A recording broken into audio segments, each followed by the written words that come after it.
যারা বিজ্ঞানকে বিশ্বাস করছে, কোরআনকে বিশ্বাস করে নাই। বিজ্ঞানীদের ঈমান আনছে, কোরআনের ঈমান আনে নাই। যারা বিজ্ঞানীকে খোদা মানছে, আমার নবীকে জ্ঞানী মনে করে নাই, তারা কি বলছে? এই যে দেখো, বিজ্ঞানের সাথে বিশাল সাংঘর্ষিক। বিজ্ঞানীর একমত যে সূর্য স্থির, অথচ কোরআন বলছে সূর্য স্থির না। কোরআনের মধ্যে কি ভুল? তারা বলছে কোরআনের মধ্যে কি ভুল, কিন্তু আমরা কি বলছি? যালিকাল কিতাবুল্লাহ রাইবা ফীহ, কোনো সন্দেহ নেই, কোনো সন্দেহ নেই। 200 বছর পর্যন্ত, 200 বছর পর্যন্ত বিজ্ঞানীরা যে থিওরির উপরে, থিমের উপরে স্থির ছিল, হাজারো কমজোরওয়ালা মোমেন বেঈমান হয়ে গেছে। লেকিন আমরা যে ঈমানওয়ালা, আমরা বলছি তোদের মাথা ঘোরে, কিন্তু কোরআন কোনোদিন ঘুরতে পারে না। তোদের কথার মধ্যে ভুল হতে পারে, কিন্তু কোরআনের মধ্যে ভুল থাকতে পারে না। আজকে 200 বছর পর প্রমাণিত হয়েছে, বিজ্ঞানীরা বলে সূর্য ঘোরে। ডারউইন কি বলছে? দি অরিজিন অফ ম্যান, মানুষের আদি উৎস কি? ডারউইনের থিম কি? ডারউইনের থিম কি? মানুষ মানুষ থেকে না, মানুষ জানোয়ারের থেকে। মানুষ মানুষ থেকে না, মানুষ জানোয়ারের থেকে। আর আমরা বলছি মানুষ মানুষ থেকে, মানুষ জানোয়ারের থেকে না। ছোট্ট একটা কথা, ছোট্ট, একেবারে ছোট্ট একটা কথা। আমরা বলছি মানুষের উৎস আল্লাহ পাক আদমকে সৃষ্টি করেছেন, হাওয়া আলাইহিস সালাতু ওয়াস সালামকে সৃষ্টি করেছেন, সেখান থেকে মানুষ। আর ডারউইনের থিম কি? সূর্যের এক খণ্ডের থেকে পানির সৃষ্টি, পানির ঢেউয়ের মধ্যে ফেনার সৃষ্টি, ফেনার মধ্যে পোকার সৃষ্টি, পোকার থেকে ব্যাঙের সৃষ্টি, ব্যাঙের থেকে বানরের সৃষ্টি, বানর লাফাইতে লাফাইতে ল্যাস পড়িয়া পশম উঠিয়া মানুষ হয়ে গেছে, যাকে বলে বিবর্তনবাদের থিওরি। কিসের থিওরি ভাই? আপনারা আশ্চর্য হয়ে গেছেন নাকি? বর্তমান কিন্তু আমাদের এই নবম ক্লাসে সমাজ বিজ্ঞান এই থিওরি দেওয়া আছে, বর্তমানে প্রেজেন্ট। বর্তমানে আপনি ভাবছেন হুজুর কি অলিক কথা বলতেছেন? অলিক কথা না। আমাদের দেশের সমাজ বিজ্ঞানে আগে ছিল মাস্টার্সে, এখন সেইটা নিয়ে আসছে সমাজ বিজ্ঞানে। কি ভাবতেছেন? এই যে ছোট ছোট বাচ্চাগুলি, মেয়র সাহেব ভালো মতো শুনেন, উপজেলার চেয়ারম্যান সাহেব ভালো মতো শুনেন, যে আমাদেরকে বেঈমান বানাবার কৌশলটা কি, কি চক্রান্ত চলতেছে আন্তর্জাতিকভাবে। ছোট ছোট বাচ্চা, ওর মাথার মধ্যে 8, 9-এ যখন ঢুকবে যে মানুষের আদি উৎস বানর, মানুষ মানুষ থেকে না, আদমকে আল্লাহ সৃষ্টি করে নাই। অথচ সমস্ত মানুষ আমরা জানি আমাদের আদি বাবাকে আদম, তাকে সৃষ্টি করেছে কে? কিন্তু তাকে যেন যুক্তির মাধ্যমে এই কথা বুঝাবার চেষ্টা করবে যে মানুষ মানুষ থেকে না, মানুষের অরিজিন, মূল সেটা কি? বানর বা পোকা, একই জিনিস থেকে সব কিছুর সৃষ্টি। যদি এইটা একবার মাথার মধ্যে ঢুকে, যখনই আমি কোরআনের কথা বলবো দেখবেন মিটুর মিটুর হাসবে। কেন? মোল্লার মাথা খারাপ হয়ে গেছে। আমরা পড়ে আসছি, বিজ্ঞানীরা বলে, সমস্ত বিজ্ঞানীরা বলে যে মানুষের আদি উৎস হলো বানর। আর এই মৌলবীরা কি বলে দেখছো? এগুলো বুঝে কিছু? এগুলোর বিজ্ঞানের কোনো জ্ঞান আছে নাকি? দেখবেন মিটুর মিটুর হাসবে। আব্বাজান রহমাতুল্লাহ আলাইহির কাছে এক ব্যক্তি নালিশ দেয়, বলে হুজুর আমার সন্তানটা তাকে নামাজ পড়তো, এখন আর নামাজ তো পড়ে না। তাহলে ঘটনা কি? তোমার ছেলে পড়ে কোথায়? তাহলে ইউনিভার্সিটিতে। বলে কোন ক্লাসে পড়ে? বলে হুজুর তা তো জানি না, তবে হুজুর আগে তো ছেলেটা বসিয়া প্রস্রাব করতো, এখন দাঁড়াইয়া প্রস্রাব করে। এখন কোন ক্লাসে দাঁড়াইয়া প্রস্রাব করে সেই ক্লাসে আমার ছেলে পড়ে। কারণটা কি বলছেন? হাসিয়েন না, কারণটা কি? ও কি মনে করে? ও লিবারেল ডেমোক্রেসি, লিবারেল ডেমোক্রেসি। মন্টেস্কোর থিওরিটা কি? মানুষের স্বাধীনতা, মানুষের মন্টেস্কোর থিওরি, মানুষের স্বাধীনতা, মানুষ যা মনে চায় সেইটা করবে। আবার কিসের কানুন? মানুষ যদি মনে করে সমকামী আইন পাশ করতে হবে, করবে। মানুষ যদি মনে করে লিফট টুগেদার করবে, করবে। গিফট টুগেদার করবে, করবে। মানুষ যদি মনে করে কুকুর ছাগলের মতো চলবে, চলবে। আজকে আপনি দেখছেন হায়দ্রাবাদের রায় হয়েছে সুপ্রিম কোর্ট। আজকে দেখেন আপনি পত্রিকা আসছে, ভারতের কোর্টের মধ্যে রায় আসছে, কোনো মেয়ে এবং ছেলে যদি সম্মতিতে থাকে এটা অবৈধ বলতে কিছু নেই। আমাদের দেশে পুলিশ কমিশনার, ঢাকার মেট্রোপলিটন পুলিশ কমিশনার কি বলেছে? আমাদের কি করণীয়? কোনো যদি সম্মতিতে কেউ থাকে 100 টাকা জরিমানা করতে পারি, নাকি ভুল বলছি? নাকি ভুল বলছি? সব মুসলমান, মেয়র সাহেব মুসলমান, উপজেলার চেয়ারম্যান সাহেব মুসলমান, টিউনো মুসলমান, জজ মুসলমান, সব মুসলমান, অথচ এইটাকে কোনো গুণেই মনে করি না। কেন করি না? ওই মন্টেস্কো থিওরি, লিবারেল ডেমোক্রেসি, মানুষের স্বাধীনতা, মানুষের মনে যা চাইবে সেই দেশে করতে পারবে, সমস্যা কি? বুঝেন না আপনারা? কানা পাবলিক। ইসলাম সম্পর্কে অধিকাংশ মানুষের কিচ্ছু জানা নাই। এরা আমার নবীকে বৌদ্ধদেবের মতো একজন মহামানব মনে করে। আমার নবীর পরিচয় অনেকের কাছেই নেই, বিশ্বাস হয় না মিয়া। বৌদ্ধদেব ধর্মের প্রধান, রাষ্ট্রের প্রধান না। গুরু নানক ধর্মের প্রধান, রাষ্ট্রের প্রধান না। রাম লক্ষ্মী ধর্মের প্রধান, রাষ্ট্রের প্রধান না। জনাবে মুহাম্মদ রাসূলুল্লাহ সাল্লাল্লাহু আলাইহি ওয়াসাল্লাম ধর্মের প্রধান, রাষ্ট্রের প্রধান। জ্ঞান নাই।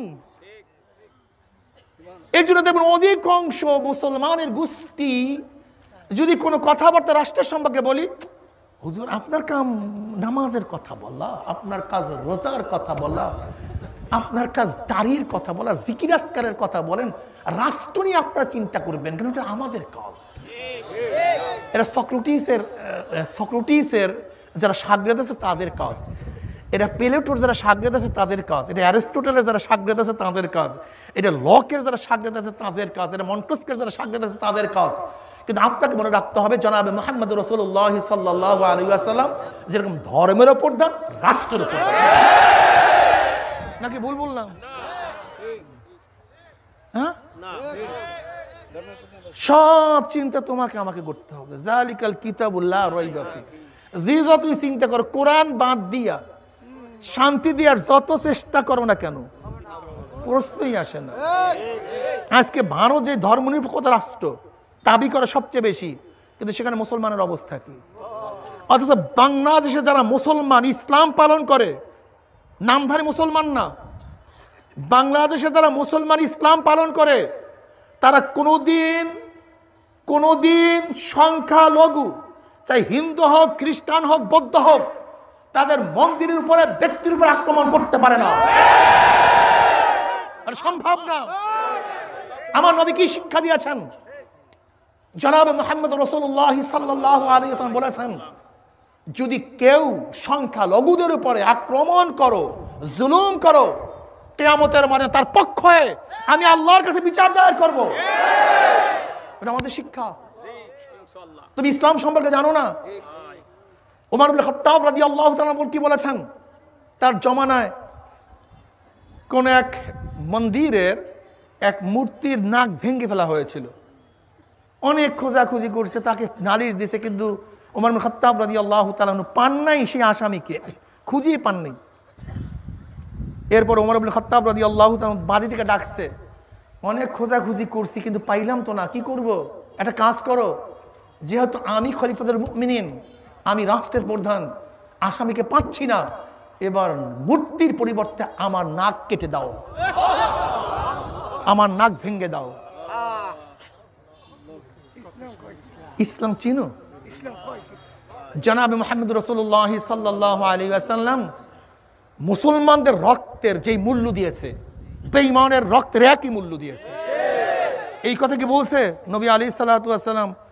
কোন মুসলমান যদি কোনো হিন্দুকে হত্যা করে, তার কিসাস হবে না, তার বিচার হবে না? আছে দুনিয়াতে? অবৈধভাবে কোনো মুসলমান না যদি আমিরুল মুমিনিনের সন্তানও কোনো হিন্দুর আঘাত করে, হত্যা করে, হত্যার পরিবর্তে তাকে হত্যা করে দিবে। এর হিন্দু হত্যা করলো না, খ্রিস্টান হত্যা করলো না, ইহুদি হত্যা করলো, দেখার বিষয় না তো। মানুষ হত্যা করছো, হত্যার পরিবর্তে হত্যা করতে হবে। এর ইসলাম। তুমি ইসলাম জানোই না বাবা। মিশরের গভর্নর ছিল আমর বিন আস রাদিয়াল্লাহু তাআলা আনহু। তার ছেলে মোহাম্মদ একদিন চাইতেছিলেন, হঠাৎ এক খ্রিস্টান একটা ঘোড়া নিয়ে আসছে। মোহাম্মদ বলতেছে এই ঘোড়া আমার, কিন্তু খ্রিস্টান বলছে না ঘোড়া আমার। গভর্নরের ছেলে, বোঝেন না বর্তমান নেতাদের ছেলেদের অবস্থা নাকি হয়। গভর্নরের ছেলে, ভাব সাপ সেরকম, অমনি কারাস কারাস চাবুক লাগাই দিস, যা আমি ভদ্র বিশিষ্ট লোক, তোকে দিয়ে দিলাম ঘোড়া, কিন্তু ঘোড়া আমার। কিন্তু খ্রিস্টান চিন্তা করছে আমর বিন আসের কাছে নালিশ দিলে হয়তো বা বিচার দেরি হবে, বা হতেও পারে। সোজা সুজি মদিনার পথ ধরছে, সোজা সুজি ওমর ইবনে খাত্তাব রাদিয়াল্লাহু তাআলার কাছে নালিশ দিস, আমার ঘোড়া। অথচ সে দাবি করছে অবৈধ, এবং অবৈধভাবে আমাকে চাবুক মারছে। মেহমানখানায় যাও, চিঠি লেখছেন, চিঠি পাইতে দেরি, তুমি এবং তোমার ছেলেকে নিয়ে হাজির হইতে যেন দেরি না করো। ওমারের চিঠি তো বুঝেন, যেখানে ওমারের চিঠি নদীর মধ্যে পড়লে জোয়ার সৃষ্টি হয়ে যায়। যেরকম ওমার মদিনার থেকে হাক মারলে সিরিয়া পর্যন্ত বাতাস তার আওয়াজ পৌঁছায় দেয়। যে ওমর মদিনার মধ্যে যখন ভূমিকম্প হয়েছিল, লাঠি দিয়ে আঘাত, থেমে যা মাটি, সাথে সাথে ভূমিকম্প থেমে গিয়েছিল। সেই ওমরের যে চিঠি পায়, তার অবস্থা বুঝেন। যে জমির মধ্যে ঝালঝালা পয়দা হয়, তার চিঠিতে মানুষের মধ্যে কি ঝালঝালা পয়দা করে বলেন তো। সাথে সাথে হাজির হয়ে গেছে। আসতে যত দেরি, সাক্ষী প্রমাণের ভিত্তিতে যখন প্রমাণিত হয়েছে যে এই ঘোড়া খ্রিস্টানের অবৈধ চাবুক মারছে, এবার ওমর ইবনে খাত্তাব রাদিয়াল্লাহু তাআলা আনহু খুব ভালো মতো শোনেন, বিচারকরা ইসলাম কি জিনিস বোঝার চেষ্টা করেন। ওমর ইবনে খাত্তাব রাদিয়াল্লাহু তাআলা এবার খ্রিস্টানের কাছে চাবুক দিয়ে দিলেন, বলে ওর বাবার সামনে আমার সামনে যতগুলি আঘাত তোমাকে করছে, ওরকম কারাস কারাস আঘাতগুলি লাগিয়ে দাও। ইসলাম। বুখারীর মধ্যে রওয়ায়াত আছে, নবী আলাইহিস সালাতু ওয়াস সালাম ফরমান, আমার মেয়ে বুখারীর রওয়ায়াত, আমার মেয়ে ফাতেমাও যদি চুরি করে আমি তার হাত কেটে দেব। ইসলাম বুঝো। হযরত আলী মুর্তজা রাদিয়াল্লাহু তাআলা যখন খলিফাতুল মুমিনিন ছিলেন, একটা বর্ম এক ইহুদি বিক্রি করতেছে। ওমর হযরত আলী মুর্তজা রাদিয়াল্লাহু বললেন, এই বর্ম তো আমার, এটা তো আমার বর্ম। তিনি কাজীর কোজাতের কাছে নালিশ দিলেন। কাজী ডাকছেন, আলী মুর্তজা রাদিয়াল্লাহু বললেন, আপনার কোনো সাক্ষী আছে যে বর্ম আপনার? বলে, আমার গোলাম এবং আমার ছেলে হাসান আমার পক্ষে সাক্ষী, এছাড়া সাক্ষী নেই। বলে, বাবার পক্ষে ছেলের সাক্ষী, মালিকের পক্ষে গোলামের সাক্ষী গ্রহণযোগ্য না, অন্য কোনো সাক্ষী থাকলে নিয়ে আসেন। কারণ আর কোনো সাক্ষী নাই, বর্ম ইয়াহুদিকে দিয়া দিস। তখন কিন্তু খলিফাতুল মুমিনিন, কিন্তু প্রেসিডেন্ট তখন, এই অবস্থা, বর্ম দিয়া দিস। তখন ইয়াহুদি বলতেছে, আল্লাহর কসম, এই যদি ইসলামের শাসন হয়, ইসলামের বিচার হয়, আজকে আমি ইসলাম ধর্ম গ্রহণ করলাম। আসলে এই বর্ম আমার নাই, বর্ম আলীল মুর্তজার। আজকে মুসলমান ইসলাম জানে না, সমস্যাই সব পাশ্চাত্য শিক্ষা শিক্ষিত হয়ে ইসলামের কথা ভুলিয়েই গেছে।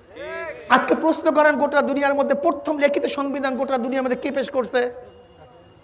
প্রশ্ন করেন তাদের কাছে, গোটা দুনিয়ার মধ্যে লিখিত সংবিধান কেউ পেশ করতে পারে নাই। গোটা দুনিয়ার মধ্যে সংসদ কিভাবে চলবে, এই লিখিত সংবিধান পেশ করছে তোমার আমার নবী জনাবে মুহাম্মদ রাসূলুল্লাহ।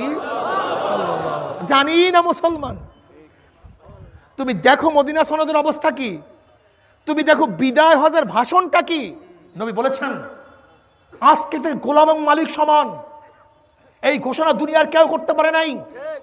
নবী আলাইহিস সালাতু ওয়াস সালাম বলেছেন, গোলামও যেই পোশাক পরবে মালিক একই পোশাক পরবে, মালিক যে খানা খাবে গোলাম সেই খানা খাবে, গোলাম যেই দস্তারখানা বসবে মালিক সেই দস্তারখানা বসবে। গোলামের যে ইজ্জত, মালিকের একই ইজ্জত। ওমর ইবনে খাত্তাব রাদিয়াল্লাহু তাআলার জামানায় যখন সিরিয়া দখল হয়ে গেছিল, বাইতুল মুকাদ্দাসের পাদ্রীরা বলছে, আমাদের কিতাবের মধ্যে লেখা আছে যে বাইতুল মুকাদ্দাসের এই তালা খুলবে খলিফাতুল মুমিনিন, কাজে তোমাদের কাছে আমি চাবি দেব না যতক্ষণ পর্যন্ত তোমার খলিফা না আসবে। বড় ইতিহাস দেখো, মুসলমানদের ইতিহাস, স্মৃতি আবৃত করো। চরিত্র গঠন করো। ওমর ইবনে খাত্তাব রাদিয়াল্লাহু রওনা করলেন উটের উপরে, গোলাম রশি টানতেছে। হঠাৎ তিনি চিন্তা করলেন, আমিও মানুষ, আমার গোলাম মানুষ। মরুভূমির মধ্যে একা রশি টানবে, আমি আরাম করব, এটা হয় না, এটা হয় না। ওমর ইবনে খাত্তাব রাদিয়াল্লাহু বললেন, গোলাম এবার আমার পালা, তোর আরামের পালা, তুই উটের উপরে ওঠ, আমি রশি টানবো। পালা বদল করে রশি টানতেছিলেন। আল্লাহর কি কৃষ্মা, আল্লাহর কি কৃষ্মা। যখন বাইতুল মুকাদ্দাসের গেটের মধ্যে ঢুকবেন, সেই সময় ওমর ইবনে খাত্তাবের পালা। এবার গোলাম বলতেছে, যদিও পালা আপনার, কিন্তু আপনার পালা আমি বদল করলাম, এবার আপনি উপরে থাকেন, আমি নিচে থাকি। আপনি উপরে থাকেন, আমি নিচে থাকি। এটা সম্ভব কিভাবে? আপনাকে রিসিভ দেওয়ার জন্য হাজার হাজার মানুষ অপেক্ষায় আছে, খলিফাতুল মুমিনিন আসবে, আর আপনি রশি টানবেন, আমি উপরে থাকবো, এটা সম্ভব কিভাবে?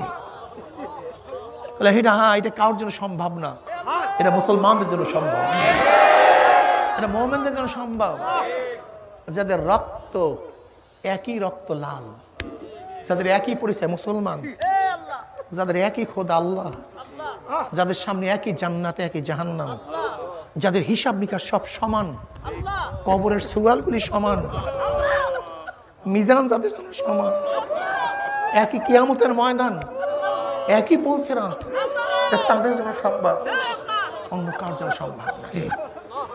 যখন ঢুকতেছিলেন সবাই ভাবছেন যে উপরে আছে সে তো আমির, আর যে রশি টানছে সে গোলাম।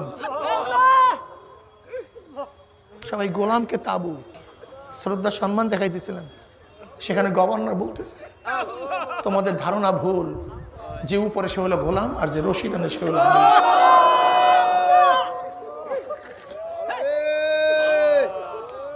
আজকে সাম্যতা নাই, অথচ বাংলাদেশ স্বাধীন হয়েছিল তিনটা ভিত্তির উপরে: সাম্য, মানবিক মর্যাদা, সামাজিক ন্যায় বিচার। এই তিনটে উসুলের উপরে, ভিত্তির উপরে, স্থাপনার উপরে বাংলাদেশ স্বাধীন। কোথায় সাম্যতা? কোথায় সাম্যতা? কোথায় মানবিক মর্যাদা? কোথায় ন্যায় বিচার? নাই নাই নাই। যালিকাল কিতাবু লা রাইবা ফীহ। সরদার দো আলম আলাইহিস সালাতু ওয়াস সালাম যখন সবাই মাঝে থাকতেন, বাহির থেকে যারা আসতো তারা চিনতই না কে নবী আর কে তার উম্মত। ভাই দিন শিখো, আখলাক শিখো। তুমি কি জানো আল্লাহ পাক খানাকে আম করে দিয়েছেন? ইব্রাহিম আলাইহিস সালাতু ওয়াস সালাম সাধারণত মেহমান ছাড়া খানা খাইতেন না। একদিন দস্তারখানে বসছেন, কোনো মেহমান নেই, বের হয়েছেন কোনো মেহমানের তালাশে। একজন মেহমান পেয়েছেন, আনছেন দস্তারখানে। সে বিসমিল্লাহ ওয়াল উজ্জা, লাত এবং উজ্জা নামে খানা খাওয়া শুরু করছে। বুঝা, আমার সামনে তুমি লাত এবং উজ্জা নামে খানা খাও, মূর্তির নামে? বের হয়ে যাও এখান থেকে, আমি তোমাকে খানা খাওয়াবো না। যদি বিসমিল্লাহির রহমানির রহিম বলে খানা না খাও, আমি তোমাকে খানা খাওয়াবো না। ভিক্ষুক বলতেছে, আমি খানা খাওয়ার জন্য আসছি, ঈমান আনার জন্য আসি নাই। আমি ঈমান নেয়ার জন্য, যদি খানা খাওয়াও তো খাওয়াও, নাহলে আমি উঠলাম। বলে ভাগো এখান থেকে, খানা খাওয়াবো না। তুমি আমার সামনে শিরক করতেছো। যখনই দস্তারখান থেকে ভিক্ষুক চলে যাইতেছে, অমনি আল্লাহ পাক রব্বুল আলামিন ইব্রাহিমকে ডাক দিয়ে বলে, ইব্রাহিম আজকে 80 বছর পর্যন্ত লাত ও উজ্জার নামে ও খানা খায়, একদিন আমি খানা থেকে মাহরুম করি নাই, আর আজকে আমার বান্দা কি তুই খানা থেকে মাহরুম করিয়া দিলি?